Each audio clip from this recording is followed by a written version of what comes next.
Eh. Ako si Apple Magsayo.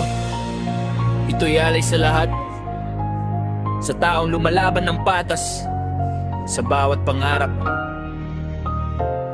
Hindi sa daya sinusukat ang tagumpay ng buhay,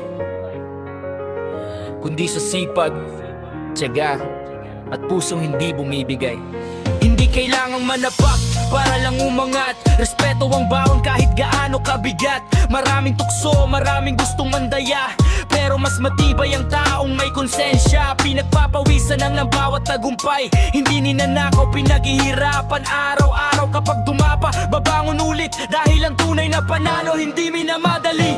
Laban ng patas, huwag kang matakot, katotohanan ng sandatang hawak. Kahit mabagal ang takbo ng tagumpay, darating din basta't puso'y tunay. Laban ng patas, taas no sa daan, walang pagsisisi sa bawat laban. Kapag malinis ang iyong pangalan, mas matimbang pa sa kahit anong kayamanan. Hindi lahat ng mabilis ay tama, may panandali ang saya, pero habang buhay na karma. Mas pipiliin kung mabagal pero sigurado, kaysa sa tagumpay na puno ng palilinlang at gulo.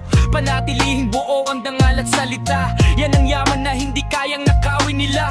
Kapag dumating ang araw ng tagumpay, mas masarap dahil alam mong pinaghirapan mo na ang tunay. Para sa lahat ng lumalaban ng patas, huwag susuko kahit mabigat ang bukas. Ako si Apple Magsayo, ito ang aking mensahe, ang tunay na panalo na sa taong may dangal at respeto. Laban ng patas, huwag kang matabang, katotohanan ng sandatang hawak. Kahit mabagal ang takbo ng tagumpay, darating din basta't puso'y tunay. Laban ng patas, taas no sa daan, walang pagsisisi sa bawat laban. Kapag malinis ang iyong pangalan, mas matimbang pa sa kahit anong kayamanan.